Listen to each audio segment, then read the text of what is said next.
कहीं पे कैपेसिटर है, कहीं पे रेजिस्टेंस है, कहीं पे अलग अलग सिस्टम है हमारे बॉडी का। जब भी ये सिस्टम ब्रीच होता है, यानी जब भी ये सिस्टम खराब होता है, तो वहीं पे प्रॉब्लम शुरू हो जाती है। कैंसर्स क्या है या ट्यूमर्स क्या है?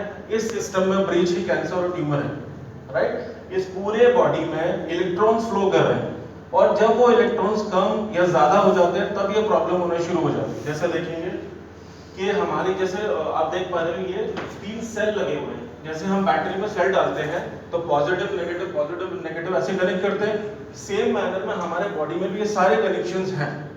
लेकिन जब ये कनेक्शंस ब्रेक हो जाते हैं, यानी हमारी बॉडी भी एक इलेक्ट्रिकल सिस्टम है जो अपने आप को रिचार्ज करती है। बैटरी सिस्टम है हमारी बॉडी के अंदर, राइट। तो ऐसे ही ये हमारा सिस्टम है बॉडी के अंदर जो उसको रिचार्ज करता है। अपनी बॉडी को हम खुद ब खुद रिचार्ज करते हैं।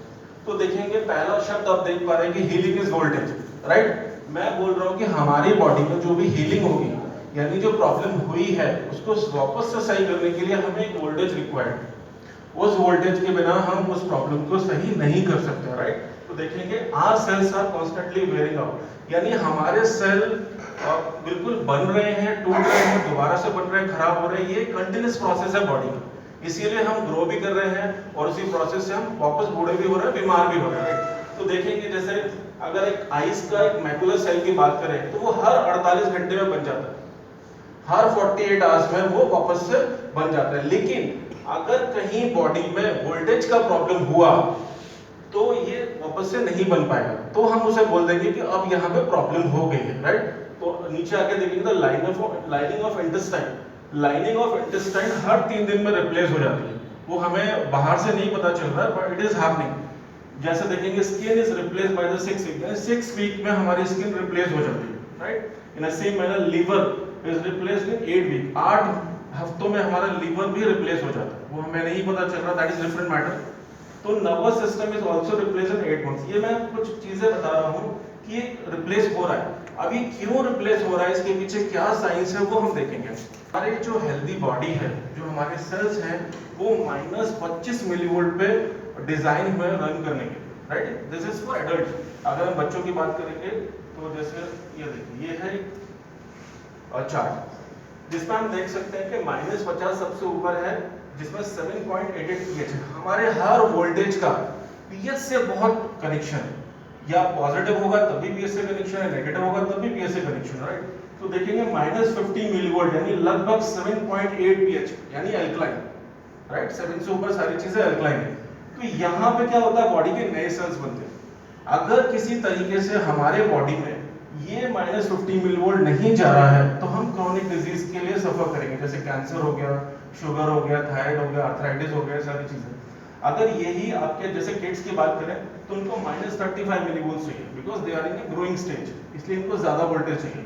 अगर एक नॉर्मल एडल्ट्स के लिए बात करें तो -25 मिलीवोल्ट चाहिए, है ना, -25 मिलीवोल्ट होने चाहिए। तो आप सब लोगों ने डेमो देखा है कैगन का, इसमें हम पानी में चार्ज आपको मेजर करके दिखाते हैं, वोल्टेज पॉजिटिव और नेगेटिव। तो ये वही चार्ज है। अगर ये गलती से पोलैरिटी रिवर्स हो जाती है, पोलैरिटी रिवर्स का मतलब नेगेटिव से पॉजिटिव आ जाता है, तो फिर प्रॉब्लम होनी शुरू हो जाती है। जैसे देखेंगे 0 पे क्या है, 0 पर पोलैरिटी रिवर्स हो रही है। अगर यही गलती से +30 के आसपास आ जाता है, इट मींस कि अब हमारी पोलैरिटी रिवर्स हो चुकी है, अब हम कैंसर्स की तरफ जा रहे हैं, या ट्यूमर या अदर डिजीज की तरफ जा रहे हैं। तो ये चीज हमें समझना बहुत इंपॉर्टेंट है कि वोल्टेज सबसे ज्यादा इंपॉर्टेंट चीज है हमारे लाइफ में, राइट। वो हमें नहीं पता, दैट इज डिफरेंट मैटर। तो देखेंगे तो ये समझ में आया यहाँ तक किसी को डाउट कि -50 हमारे बॉडी में अगर नहीं जाएगा, we can not heal our body, हम किसी भी प्रॉब्लम को खत्म कर ही नहीं सकते। तो देखेंगे जैसे कभी आपने देखा होगा कि जैसे कील लगाते वक्त आपके अंगूठे में या उंगली में हथौड़ा लग जाता है, राइट। तो आप देखोगे वहां पे ब्लड फ्लो होना शुरू हो जाता है। और किसी ने अगर फील किया हो कि जो पेन होता है ना, वो एक पल्स जैसा आता है, हुआ फिर खत्म हुआ, फिर हुआ खत्म हुआ। किसी ने फील किया ये चीज कि पल्स भी ऐसे, पल्स जैसा पेन हो रहा है। पल्स जैसा पेन का मतलब ये है कि हमारे बॉडी में -50 मिलीवोल्ट फ्लो हो रहे हैं।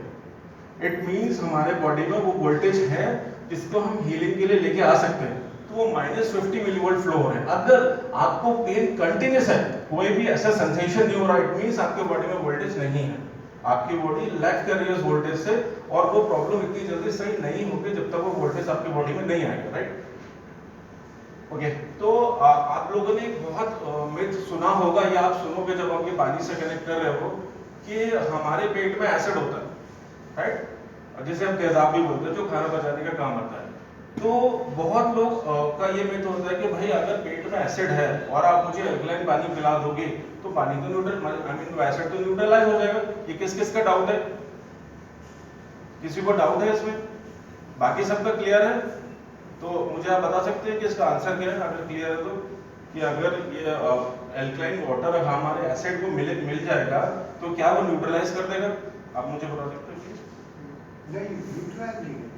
अच्छा, नहीं, कौन किसको लगता है कि न्यूट्रलाइज कर देगा? भाई एसिड और बेस जब भी मिलेंगे तो न्यूट्रल ही होगा, ये सत्य है बिल्कुल।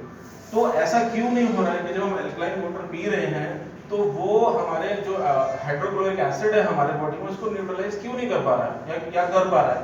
राइट, तो देखिए एक क्वेश्चन आया था कि अगर हम ये एल्कलाइन पानी ज्यादा पिएंगे तो पेट में जो एसिड बनता है जिससे खाना पचता है, तो अगर हम एल्कलाइन हो जाए तो खाना कैसे पचेगा? हाँ, ये चीज मैं बात कर रहा हूँ।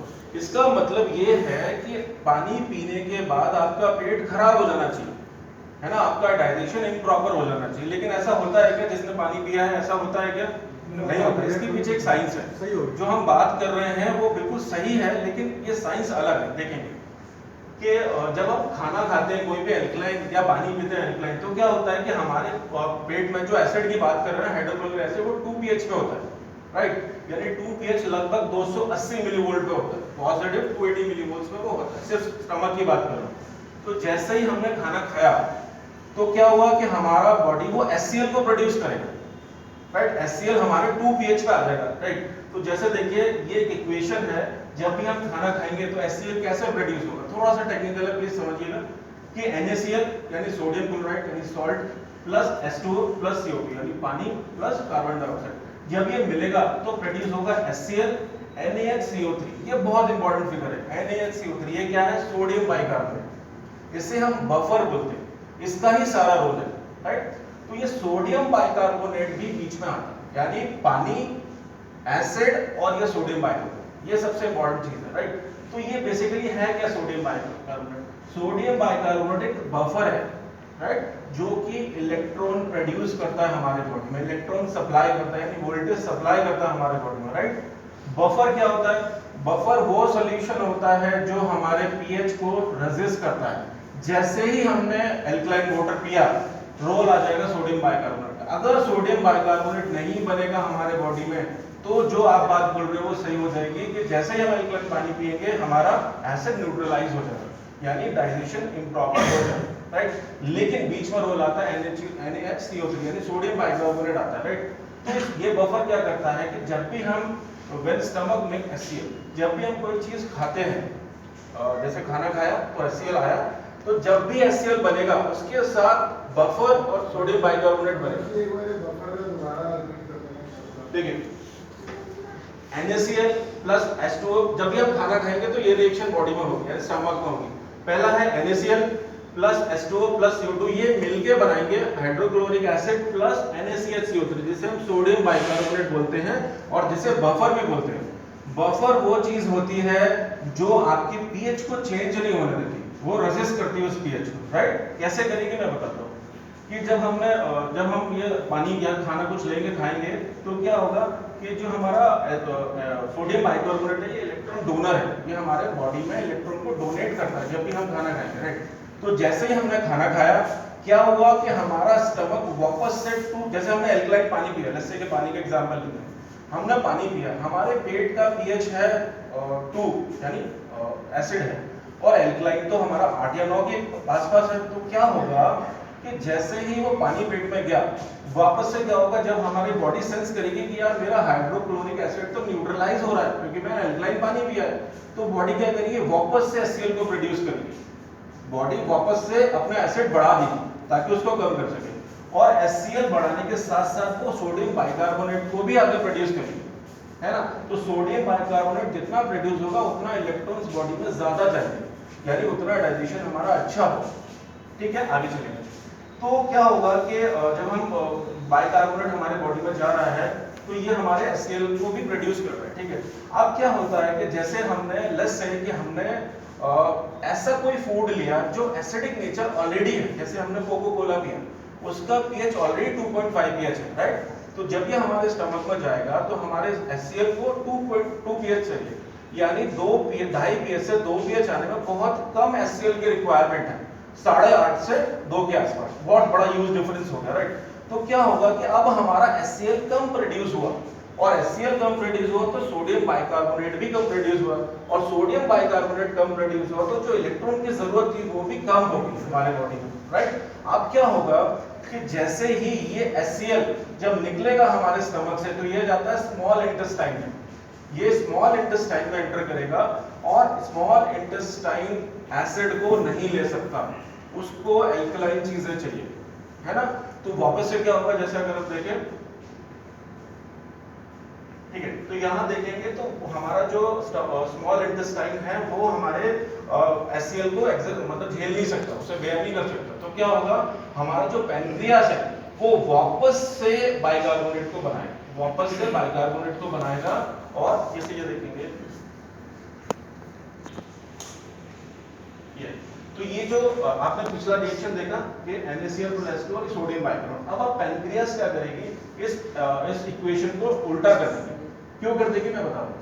तो क्या होगा कि जब हमारे इंटेस्टाइन, जो स्मॉल इंटेस्टाइन है, उसको चाहिए एल्कलाइन चीजें, पर हमारे पेट से जो निकला है वो है एसिडिक, तो हमारा पैनक्रियास क्या करेगा, वापस से बाइकार्बोनेट बनाएगा, लेकिन अब क्या होगा कि वो जो बाइकार्बोनेट बना है वो आपके HCl को न्यूट्रलाइज करना शुरू कर देगा, राइट? जिससे क्या होगा कि हमारा जो स्मॉल इंटेस्टाइन है उसको एल्कलाइन स्टफ मिल जाएगा, यानी वो एल्कलिनिटी को ही मतलब लेगा, राइट? तो जिससे क्या हुआ, जो HCl बना था, अब ये HCl हमारे ब्लड में चला जाएगा, जो पहले नहीं जाता था। पहले क्या हो रहा था, सोडियम बाइकार्बोनेट उसको न्यूट्रलाइज कर रहा था, लेकिन इस केस में वो नहीं कर पाएगा। इस वजह से क्या होगा, जो हमारा NaCO3 था, जो ये देखिए pancreas during the normal digestion, हाँ, अगर हमारा नॉर्मल डाइजेशन चल रहा है, बिल्कुल जो नॉर्मल हम खा रहे हैं, तो हमारा जो 280 मिलीवोल्ट है वो नॉर्मल, जब ये स्मॉल इंटेस्टाइन में जाएगा तो -57 मिलीवोल्ट पे चला जाएगा, यानी हमारा इलेक्ट्रॉन डोनर के रूप में जाएगा, एल्कलाइन के रूप में जाएगा, लेकिन उस केस में ये हो नहीं रहा था। किसी को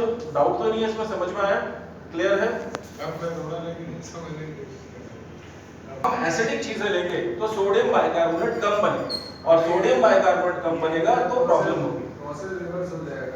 एग्जैक्टली, प्रोसेस रिवर्स हो जाएगा। तो वहां पे क्या होगा कि सोडियम बाइकार्बोनेट हमारा न्यूट्रलाइज नहीं कर पाएगा HCl को, क्योंकि वो रिवर्स हो गया प्रोसेस, ठीक है? चलिए आगे चलते हैं।